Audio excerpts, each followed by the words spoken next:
Hi and welcome to Tabletopbattle. I am Svein and today I'm joined by Spillforeningen in the Fellowship. I'm Weil, and we have Games Workshop Oslo's own Matthias.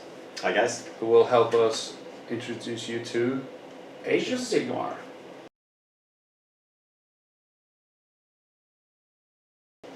which is going to be a series where you learn how to play it, the scenarios from the starter book, which you have handy here, and we will of course continue with lots of action-packed, cool battle reports coming to you in successive moments, times. Yes. Alright, so should we take a look at what's in the box? Let's. Okay, so let's take a look at the box, and you, of course, know better than anyone else what's inside the box. Yes, I do. The Age of Sigmar Start Box is a board game for, or a strategy battle game for 2 or more players. So the concept of the box contains 2 forces. We have the Stormcast Eternals and the Khorne Bloodbound. These are 2 complete armies, which can be expanded, of course. And alongside this, you also get the full rule book with a little extra rules sheet. So you have the stat lines for all the miniatures, scenarios on how to play the game, and you also get dice and measuring sticks, include everything you need to get started with Age of Sigmar. Yeah, so one box to rule them all. You could say that. That's awesome! One box to start them all. Yes! So the starter set for Age of Sigmar, notice that the rules are only a 4-page leaflet. This is all you need to play the game. 4 pages of rules, and that's quite rare in these days. So, should we take a closer look at the cool miniatures? I know you have been painting some, and Weil has been painting the Khorne. Mm-hmm. So I've been painting these, the Stormcast Eternals. According to the story, these are the souls of fallen heroes from the old Warhammer world.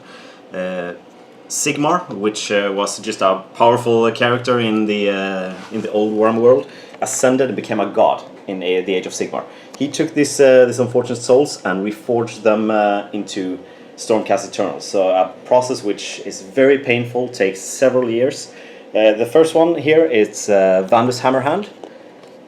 His reforging, making him into a Stormcast Eternal, actually didn't take that long. He was the quickest one to go through this process, and Sigmar declared him Lord Celestant of the Hammers of Sigmar, which is how I painted my figures, with the gold and blue blue details. Awesome! Thank you.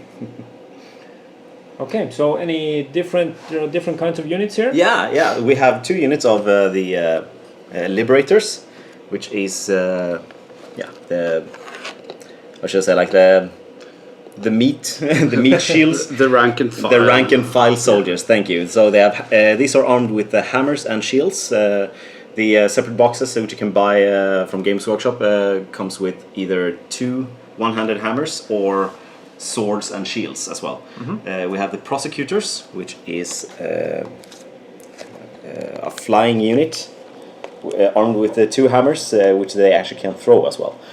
Also, we have the Retributors, which are the paladins of the force, armed with large 200 hammers, with which crackles with lightning, and are quite terrible.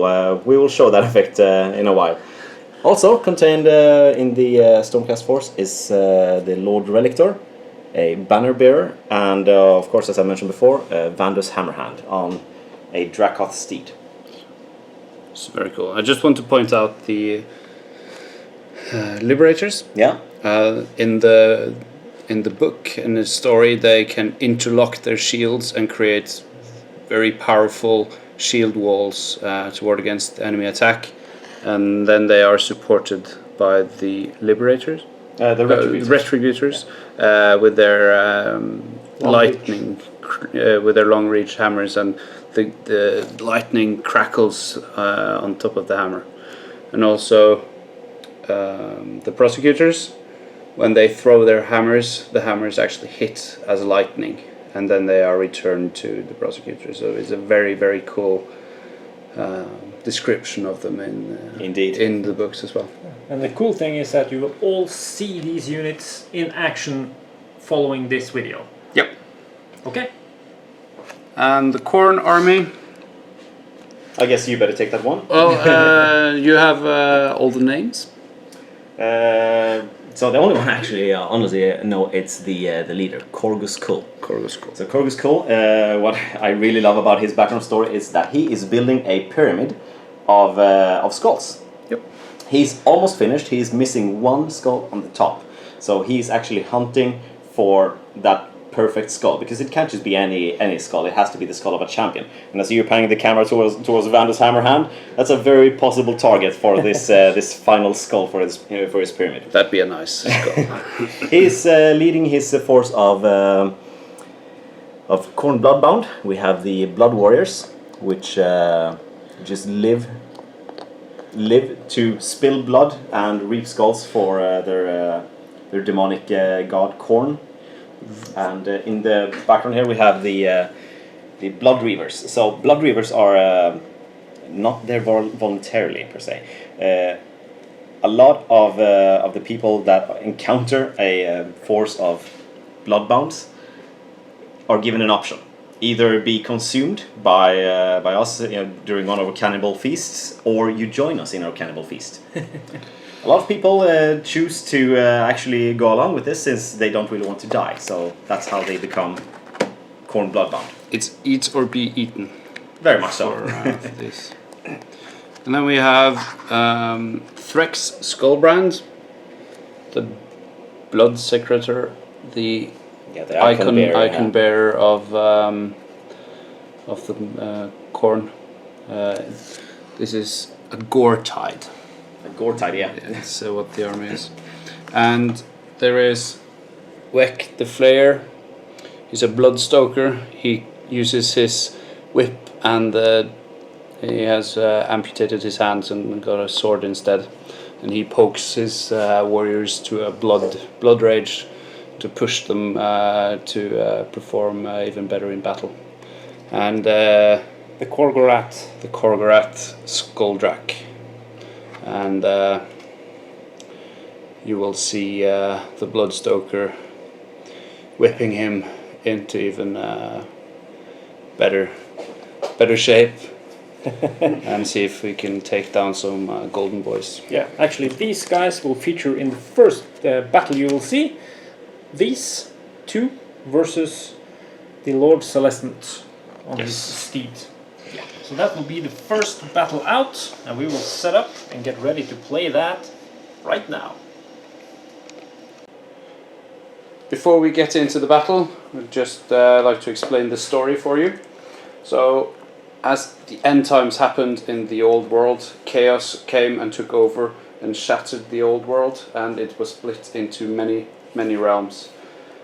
Whereas the previous hero and champion Sigmar has now become a god. He's in Azure, the realm of heavens. He's sitting there and reforging the old heroes of mankind, and has prepared an army of Stormcast Eternals. And he has now sent his first force, the Hammers of Sigmar, down to Akshai, the realm of fire. This is where they meet the Khorne Bloodbound and Khorgus Khul. They have discovered there is a realm gate which can get you from one realm to another and travel between the realms. And it is very important for the Stormcast Eternals to get control of this realm gate to be able to get to the different realms. So there is a huge battle going on, and Sigmar's lightning is hitting the ground on the realm of fire, and as the dust settles, units of Stormcast Eternals is standing, and as the huge battle is roaring, there is a space opening in the middle, where Vanda's hammerhand is suddenly finding himself that his enemies are withdrawing, and he can see a Khorgath moving towards him. This puts us into the first battle report, or first how-to video. For all what's previously known as scenarios are now battle plans that describes how the battles are supposed to look. As we said, there is a huge battle. Vandus Hammerhand is finding himself being charged by the Khorgath, and the Khorgath is followed by a Bloodstalker. So this is the armies. There are only 3 participants, and it's explained here, the armies, and then the battlefield are explained. It's played on a 24 by 24 inch area. Setup is explained. Lord Celestant, Vandus Hammerhand in the middle, then the Bloodstoker and the Khorgath within 3 inches of each other and within 1 inch of the battlefield. 1 inch of the edge of the battlefield. And glorious victory. The battle continues until one side is wiped out. The other side achieves a major victory. There's also rules to play this as a solo game, but we will not get into these now.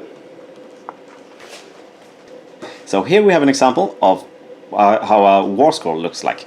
A war scroll is basically what how the stat line has changed from the 8th edition to Age of Sigmar. Here we have the Liberators.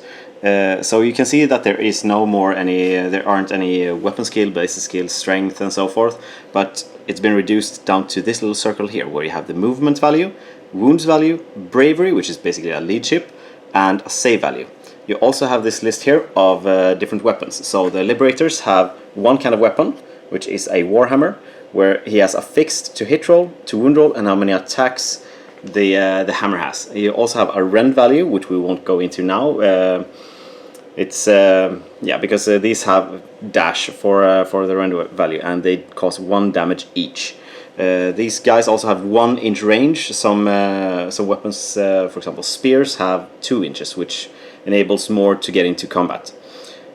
Each unit also has a specific kind of ability, which is what separates every single unit. The Liberators has a rule called lay low the tyrants. So basically, if they are fighting against a unit or a character or a monster which has 4 or more wounds in their profile, they get to add 1 to the hit roll for all their Warhammers. If they're armed with shields, which these guys are, they also get to reroll once for their save rolls. It also says how many there is in a war scroll.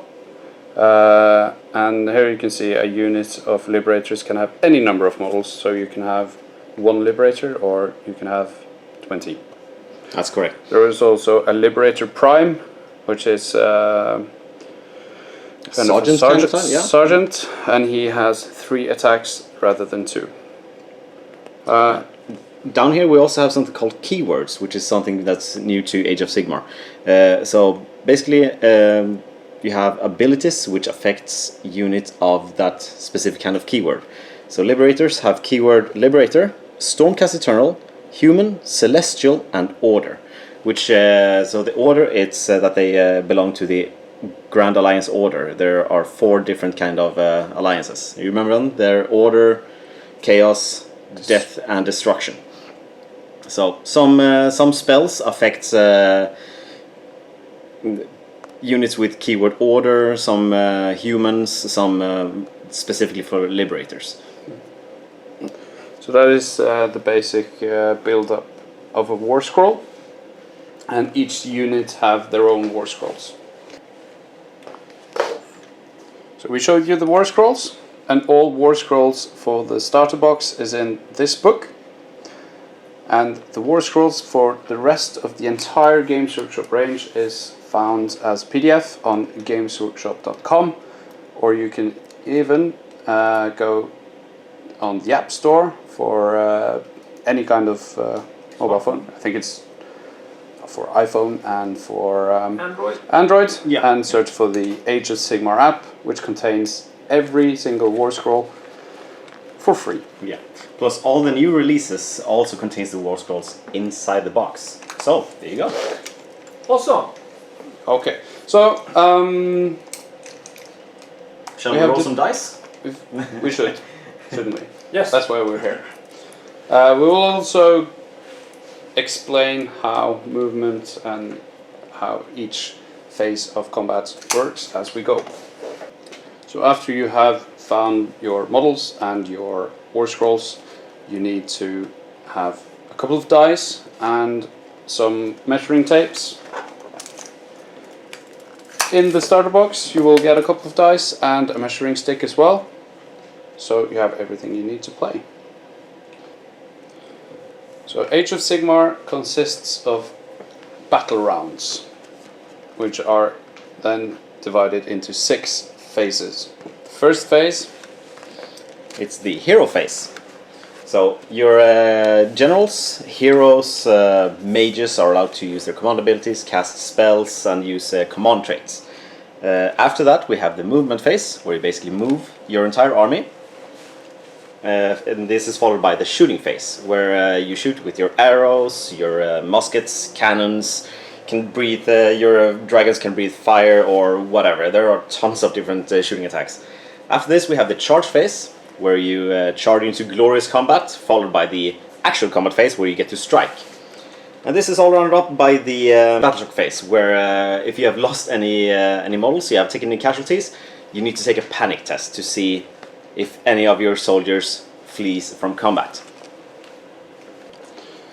So to start off the first battle round, each player roll a dice. Matthias is playing Stormcast Eternals and Svein is playing the Khorne. Comes the legendary roll off. I roll a 6. Ooh. Oh, check it out. Voodoo magic.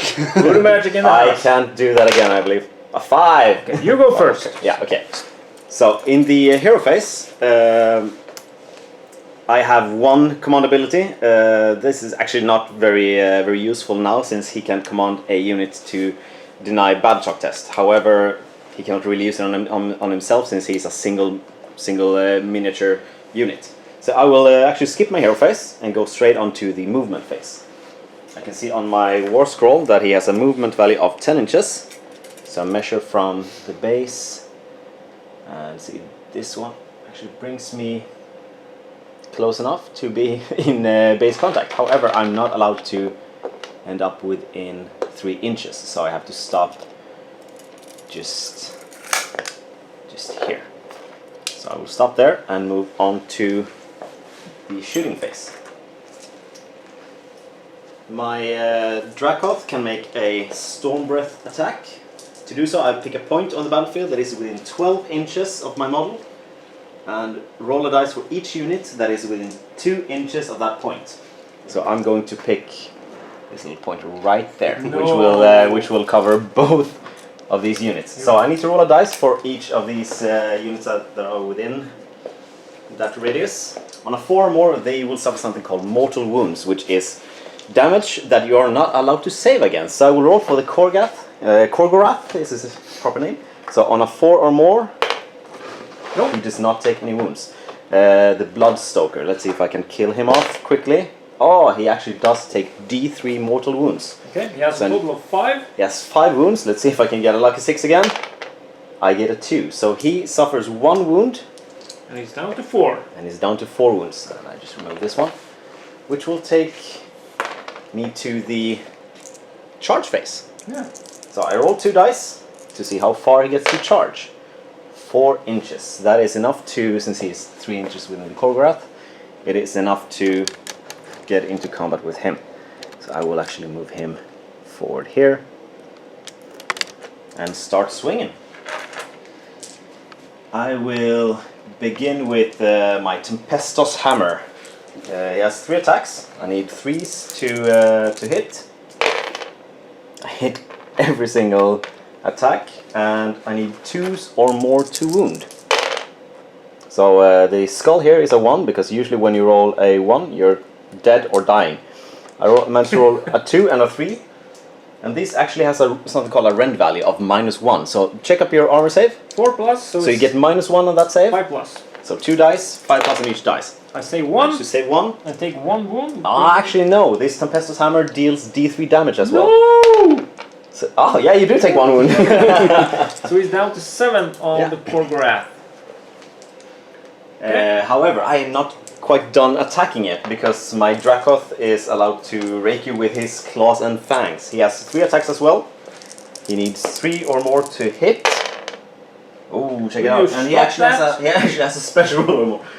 Oh no, it's for the to wound roll. Yeah, so I hit everything. If I roll a 6 now, it's 3 or more to wound. But if I roll a 6, I activate one of my special rules. Oh, check it out! Yeah, so we have 1 wound, which causes 1 damage with -1 rend. So you get to roll a dice there. See if you survive. Plus 4. You actually take 1 more wound. Yes, I did. Yeah. So I'm down to 6. Awesome. And this Khorne. one has a little special rule.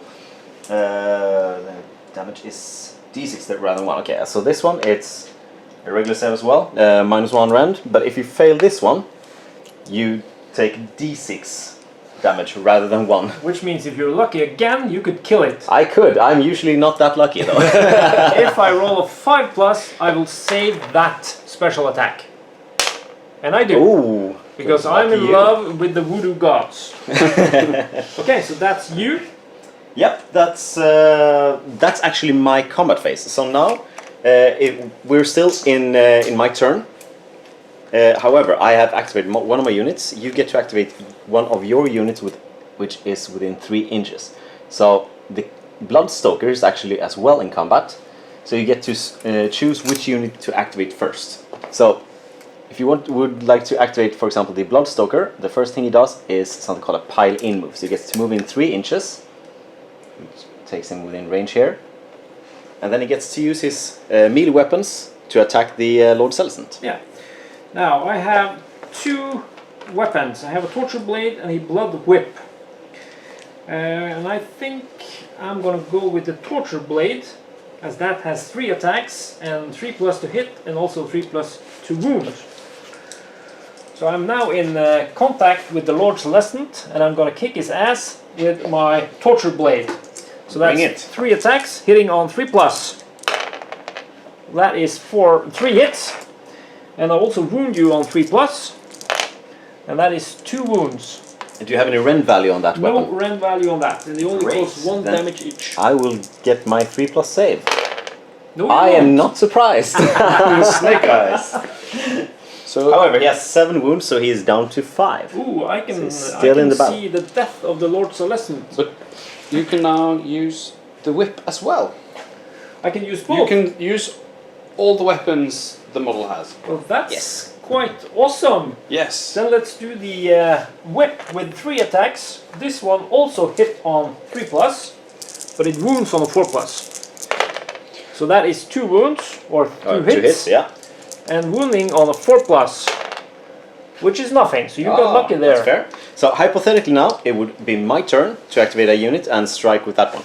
However, I've already fought with everything I have available, so it's actually the Khorne's turn to do some damage. Okay. And then the Khorne has something called Bone Tentacles, which is a missile weapon, which I probably can't use since I'm locked in Yeah, combat. that is a shooting weapon, Yeah. so it's So for we will shooting go phase. with Claws and Fangs. And they are actually 5 attacks, Oh my god. which will spell the death of you. So hitting on 3+ for the Khorne, that is 3 hits. Now it also wounds on the 3+. That was some unlucky rolling. You take 1 wound. If Do you have any cannot rend save. value on that weapon? Yes, it's -1. So -1, your save so- is now 4. So I have a 4+ save, which I managed to make. Yes, you did. Awesome. Okay. And that is the end of my turn. Yeah. So now we would have to take a battle shock test. However, none of us has lost a model of a unit. Even if we did, we wouldn't have taken battle shock test since all these units are single miniatures. Yeah. So we just go straight on to your Hero phase. turn. Yes. So we begin with your hero phase. And I have the keyword hero on my battle. On the my watch Bloodstalker. roll. Yeah. So he will now use his command ability, which is Whip to Fury. In your hero phase, pick 1 friendly unit with the Khorne keyword, and he of course has that. That is within 12 inches of the model. And I can now add 3 to all, or 3 inches to all run or charge rolls, but that's not necessary since we're already in combat. But I can also re-roll wound rolls of 1. Oh, that's nasty. So if he rolls any 1s when he's trying to wound you, I can re-roll that. So that is whipped to fury. Now, that's my hero phase. Yeah, so we actually move on to the movement phase, where you are actually allowed to retreat from combat if you would like to. Would I like to? No. I don't really see the point in that, no. Which will take us to the shooting phase. Yes. So even though you're in combat, you're still allowed to shoot in and out of combat. Now I can use my missile weapon on the Khorne, and he has bone tentacles with a range of 6. And since I'm, within half an inch of you, I will definitely do that. 3 attacks and 3+ to hit. That's 2, and I wound you on a 4+. That is 1 That's 1. wound. If you cannot save it, it does not have any rend. So I get my 3+ save, And you and make I roll it. a 5. Okay. Moving on, we're now in the charge phase, and I don't have to charge you or retreat since I don't want to do that. So we're still locked in combat, and I will continue with the Khorne. Yeah, so you start bashing Vandus's head in with the I will Khorne. bash you in with my 5 attacks, 3+ to hit. That is 3, wounding. And you got reroll 1s to hit or to wound? 2 wound. 2 wound, okay. So the wound is also 3+. Ooh. Whoa! There you go. Voodoo magic. It's rend -1, so your save is now 4 on 3 wounds. So let's see if I can copy that and roll 3 6s. I could not. However, I managed to save 2 of those and fail 1 of them. And it's damage 1 on that one? Yes. Yeah, so he's down to 4 wounds. Okay. Does he have any more attacks? No, he does not. Okay, so it's actually Vandus's turn to strike back before you get to strike with the Bloodstoker. Okay. So I'm going to do the sensible thing and try to kill off the Bloodstoker so you don't get to fight him. So I will start with the Tempesto's Hammer. 3 attacks, it's 3+ to hit. Roll double There you 1 go. and a 3. And it's 2+ to wound.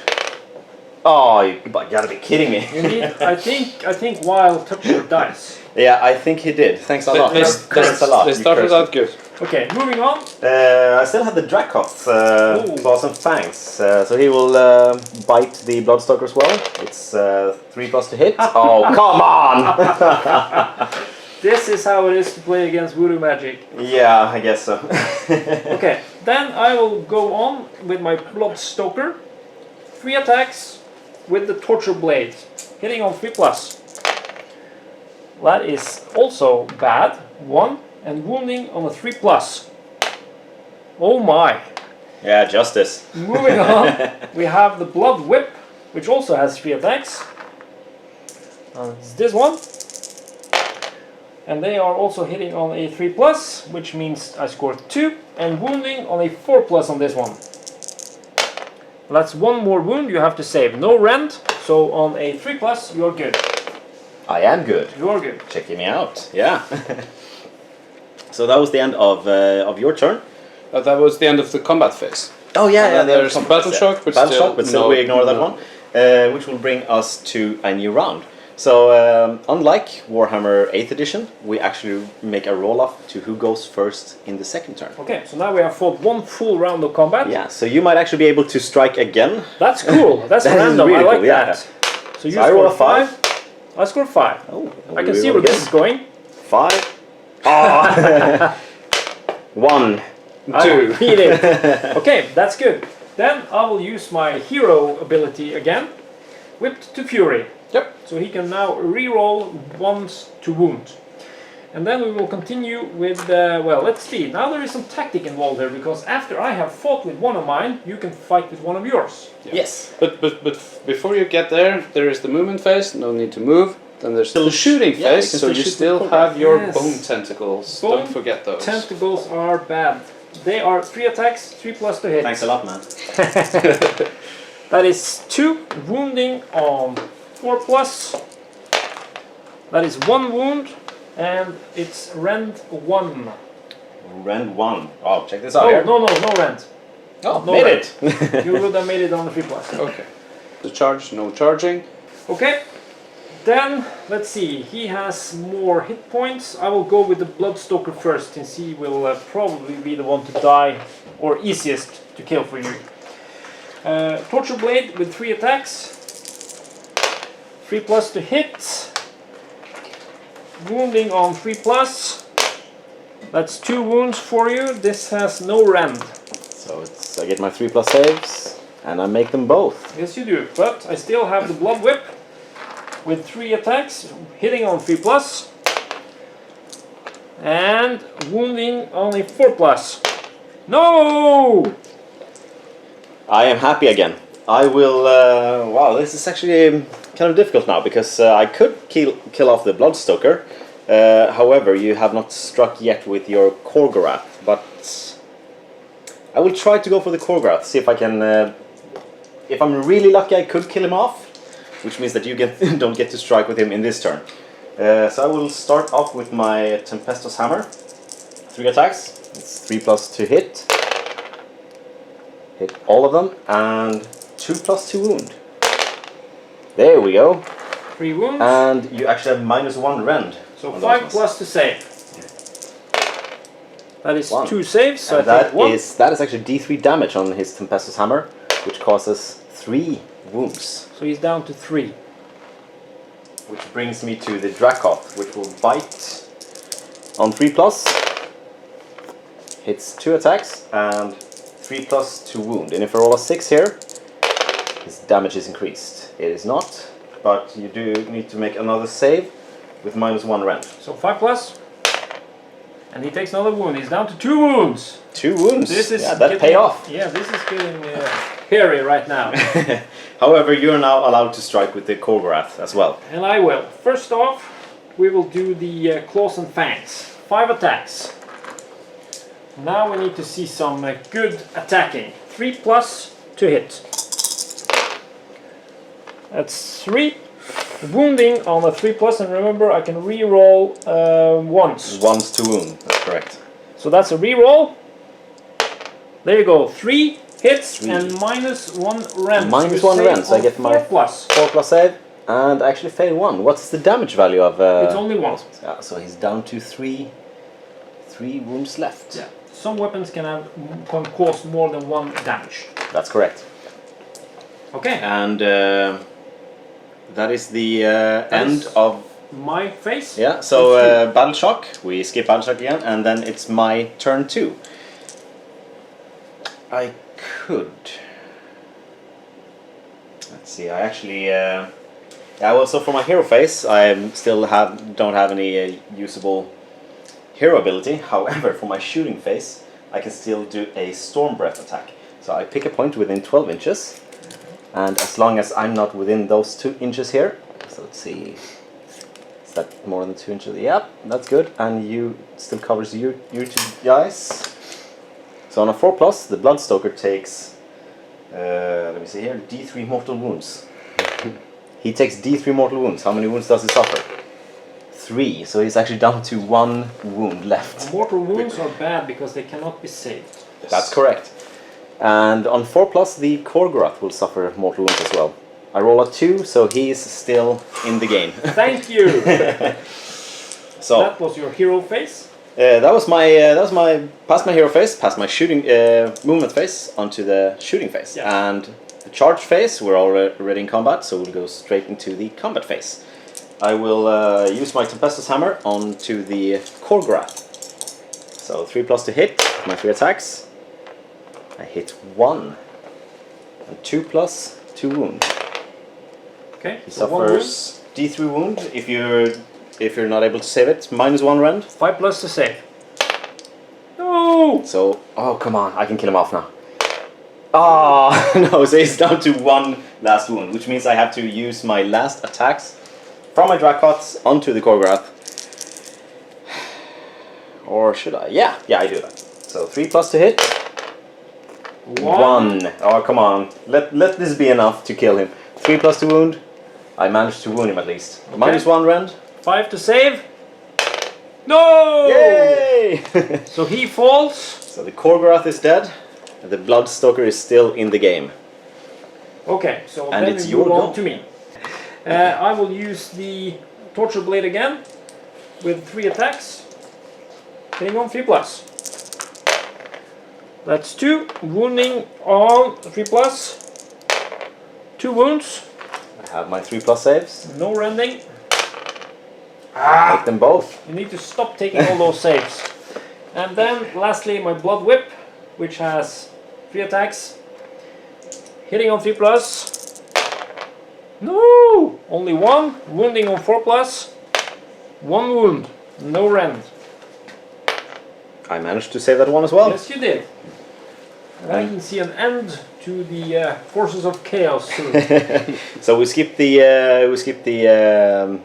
battle shocked phase and we move on to Start of battle round 3, yeah? battle round Roll 3. off. Who gets to go first? 4. I can see where this is going. There you go. There you go. So you actually get to go first. So Which you get is your good. Torture blade, 3 attacks, 3+ to hit. 2 wounding on 3+. 2 wounds. Do I save them? This one's cocked. Reroll that one. Oh, it takes taking 1 wound. wound. So it's down to 2 wounds left. Okay, Blood Whip. 3 attacks. And on 4+. 2 wounds. Fail, fail, You fail. could kill him now. You could. No! Ah, yes, he survived. So I will strike back with my Tempestus Hammer. 3+ to hit. 2, 3+ to wound. So it's 2 wounds. You need to save both of these. Or die. -1 rend. 5+. No, 1 And he's save. gone. Thank you. That was a battle that ended after 3 full turns. Or 2 full turns, and then we went into the third. And it's all-out hero combat. Yes. Or at least a huge, huge monster. I was actually. I thought you were going to kill him there in the end. I hoped so, but I didn't. So as this battle raged on, stuff was happening around. So we'll see in the next battle what was happening at the same time. When we bring in more forces from the starter box to see what happens with the other units and how they fight. As Vandus Hammerhand fought off the Korgorath, it bought his prosecutors time to take to the skies and soar over the enemies and find a place to attack. And that brings us to the next battle plan. And it is the Darkening Sky. So as we've gone through before, the battle plan first explains the armies. For this battle plan you will see a unit of 3 prosecutors, including a prosecutor prime, fighting against a unit of 20 blood reavers, including chieftain, archenbearer and hornblower. Before setup, the 1 unit splits into 2 units of 10 models each. And they are counted as different units, and the chieftain, archenbearer and hornblower may be put in either group. The prosecutor prime represents Anaktos. He is the general of the Hammer of Sigmar army, and he has 1 extra wound. The battlefield, here described in the map, is a 24 by 48 inch board, and setup is the first the 3 prosecutors sets up wholly within 6 inches of one of the narrow edges on the battlefield, and then the first group of 10 blood reavers set up a minimum of 18 inches away, and then the last one 8 inches away from them again. Glorious battle. It lasts up to 6 battle rounds. The Hammer of Sigmar immediately achieve a major victory if all models in the Gore-Tide army have been slain or have fled, or if in the Hammers of Sigmar hero phase at least 1 prosecutor is within 6 inches of the edge of the battlefield opposite of their battle zone. Any other result is a major victory for the Gore-Tide. So the prosecutors have to fly all the way onto the other side. Svein is still playing Khorne, and Matthias is playing Stormcast. Blood for the blood god! First battle round. No! I roll a 3, Initiative so 3. I go first. Prosecutors go first. Yeah. So since I don't have a keyword hero, I will still have to nominate one model, which is my general. So the guy with the golden shoulder pad here is Anactus. Anactus, he's the Prosecutor Prime, and he will be the stand-in general for this scenario. In this scenario in itself, he has 1 extra wound on his profile. So he will use, since he doesn't have a set general ability, he will use the one that is there in the rules sheet, which is he nominates 1 unit within 12 inches, which is the unit he is in himself, and they will ignore battle shock test until the next round. And that is quite a powerful... That is very good indeed. So we will start, when I've done the hero phase, I will move on to the movement phase. So these guys have wings and are allowed to move up to 12 inches. And you can see that Matthias is moving, measuring from the bases. The rules doesn't state, it just said that you measure from the model, but we use a house rule and say you move from, measure from the base. Yeah, it's more easy like that. Yeah. But you could measure from any, or from the frontest point of the model, Yeah. actually. It's stated in the rules, but if you want to go with the basis, that's good. We do that, so it's no kind of discussion about what the distance really is. Exactly. So after the movement phase, I move on to the shooting phase. So Yep. the prosecutors can actually throw their hammers, and they have 2 attacks each, which gives my unit 6 attacks.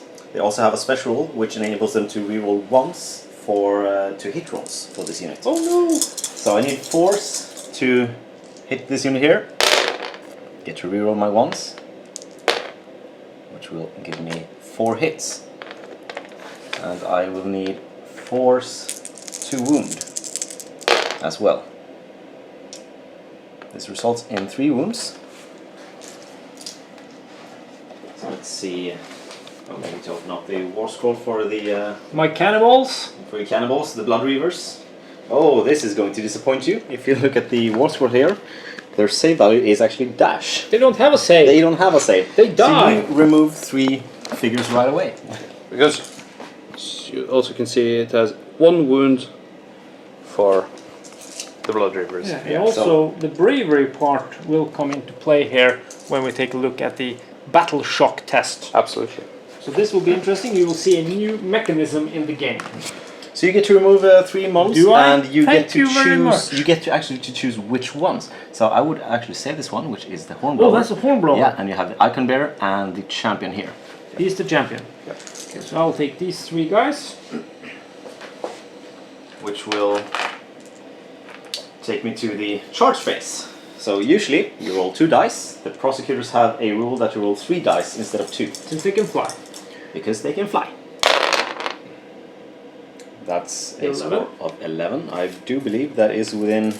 You are plenty within. I am plenty within, so I will charge into combat. My prime. These I guys. think we shall have to cut off those wings. You can try. Don't you dare. So we have done the charge, and now we move on to the combat phase. So I will activate the prosecutors, the only unit I have available. I have 2 attacks per guy, which gives me 6 attacks. However, the prosecutor prime has a bonus attack. So I have my 7 attacks. I need 3s to hit in combat. Still get to reroll once. I failed to roll any ones. That's very good for me. Oh, that was a hit actually, yeah. And 3s to wound. 3 wounds. 3 wounds, and you don't have a save on your guys, so I still have to remove 3 dead. models. So just take some random guys. Like so. And that's what I'm left with. 4 men out of my 10-man units. So it's your go to strike back. So you activate your Blood Reavers, the only thing you have available. You get to do a pile-in move Of 3 inches. 3 inches. That means all of them can get within Combat, half an and inch. you get into combat as well. And then you get to strike. Yes. Is there any kind of, this guy have to strike that guy, or how is that? Now you strike the entire unit. I strike the entire unit. And also, let's see here, you have 1 attack each. Yep. You have The hit on 4+. You have a chieftain which makes 2 attacks instead of 1. So 5 attacks in total for my 4 guys. Yep. Hitting on 4+. And you reroll once to hit as Yes. well, which you really need with this. With this That's why I with this rolled roll. all the ones to show that the Reaver Blade can re-roll once. You can do that on command. That's Yes. quite impressive. Now we will see lots of 5s and 6s. Or some 1s again. One more. Unfortunately, you cannot reroll a reroll. So, but we scored 3 hits, now we need to wound on 4 pluses. Which is only 1. And the prosecutors have a 4+ save, which I actually fail.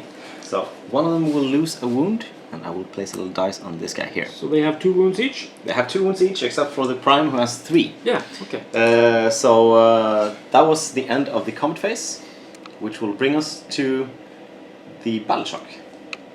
So we have reached the battle shock phase, which works very, very simply. So any unit that has taken any casualties needs to take a battle shock test. So your Blood Reavers have lost how many? Is it 6 men? 6 guys. So you need to roll a dice and add the number of casualties. Yes. If that score exceeds your bravery value, you will lose that many models in difference. So you take like the score minus the bravery, and that's how many extra guys will run off the table. Yeah. Now I do have an icon bearer, which gives my bravery up 1. So my bravery is 6, which means I will take at least 1 extra casualty, since I cannot roll any lower than 7. So let's see. That's a 2. That's a total of 8, and deduct my bravery of 6 means I lose 2 men. So 2 guys run off the table. And now we have a hard choice, because now I have to actually take one of the special guys, and I think we will do the horn blower, as he will help me charge. That's a good choice. I would also remove him. But I don't have to charge. Okay, so I got 2 guys remaining, one of which is the champion and the banner bearer. And that brings us to your turn 1. Yes, it does.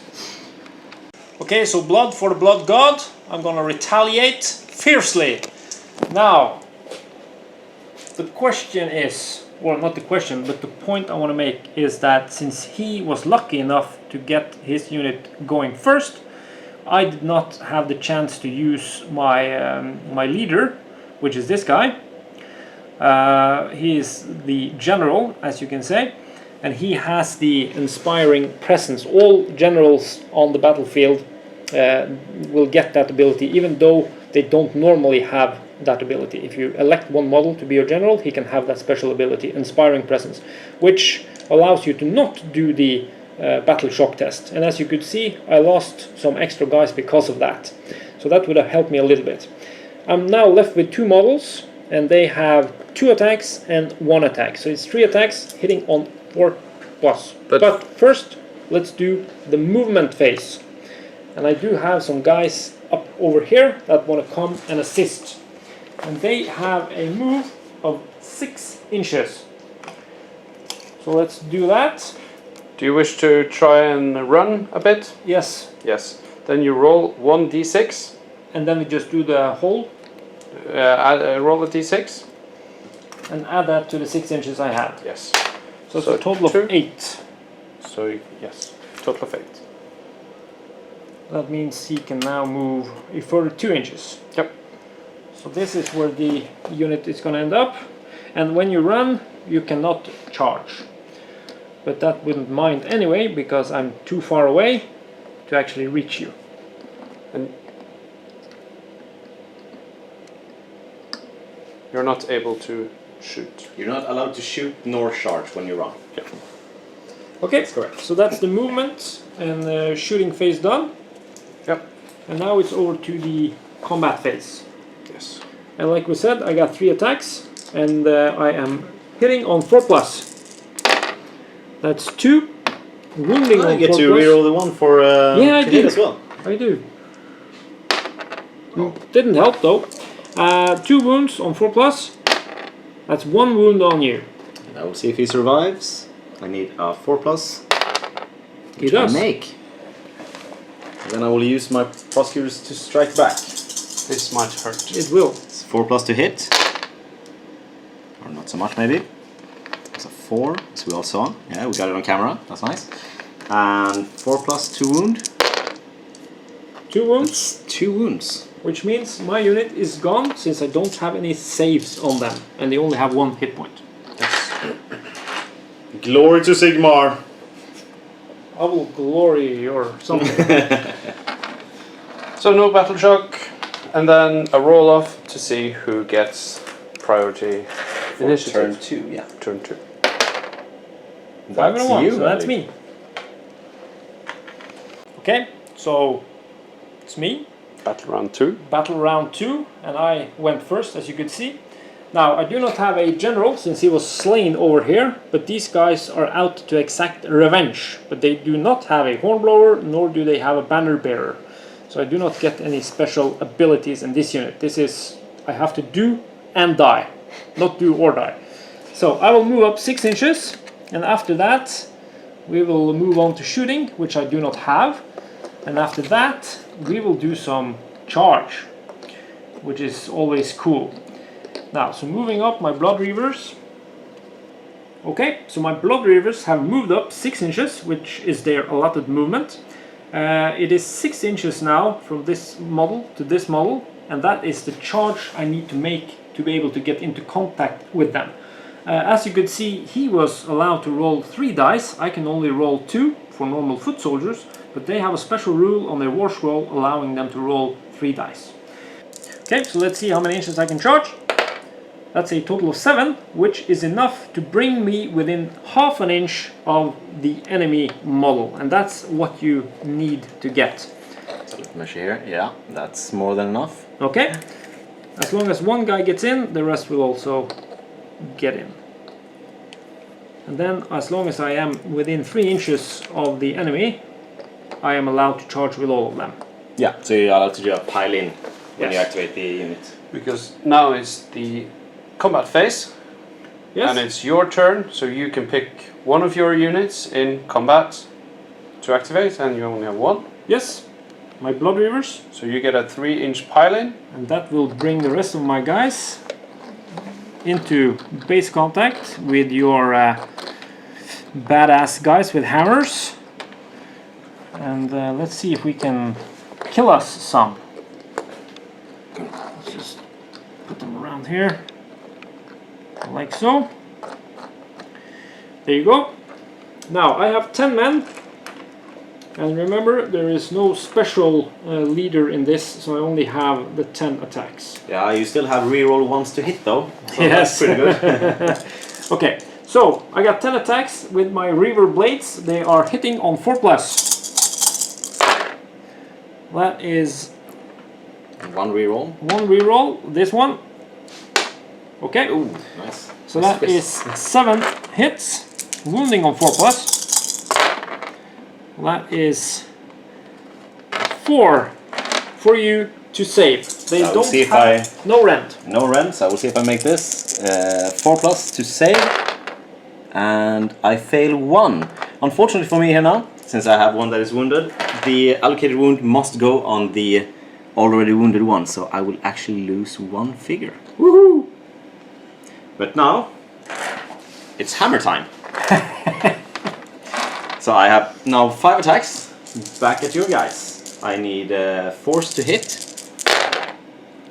And I also reroll once because of my celestial hammer rule. That's Okay, 4. 4 hits and 4 plus. No, it's actually 3s to hit. So which one was this? This was the 3? It's lost. Yeah, it's lost. Yeah, fair enough. It's 4 plus on the, when they throw hammers. In close combat, it's 3 plus, 3 plus. So 3s to wound. Okay, that's 2 wounds. That's 2 dead guys Okay, on your behalf. let me just remove 2 guys. And then we move on to the battle shock. Yeah. And as So you could see, since it's your turn, you go first, and you roll a dice for your unit. yep. And I lost 2 men, and I add that to this roll. And my bravery now is only 5, since I do not have the hornblower or banner bearer. That is. Ooh, that's a 7. So I lose 2 men because of the battle shock, since my bravery is only 5. So remove those 2, and now I'm left with 5 men, 6 men. Yep. So it's my turn to do a battle shock test. However, I cast the. I have already cast the ability in the previous turn with my Prosecutor Prime, Inspiring presence. Yes, the inspiring presence. So this unit is actually immune to battle shock, Okay, which is very good for me. good for you. So it's my turn too. I will go straight onto the hero phase, where I will again cast Inspiring Presence on my unit, denying the battle shock phase. So movement phase I'll ignore. I'm standing very comfortably where I am, and I will go onto the shooting phase, where I will start and throw some hammers. So here I need force to hit and force to wound. I managed to kill off 3 guys in this turn. That's bad. That's very good, depending on which side you're on. Well, I'm on the good side. I don't think you are. And then we'll move straight onto the combat phase, where I will activate my prosecutors and strike again. So 3+ to hit. Now you Reroll get once. the extra attack for your... Yes, for my prime. So I hit 3, and I need 3s to wound, and I managed to kill them all, Yes, you did. No saves winning on me, these guys. winning me the second game. Thank you very much. Well, you're welcome. That was quick. This was very quick. This game could have lasted up to 6 turns, or until one of the sides were destroyed, which happened in the second turn. So Yes. go me.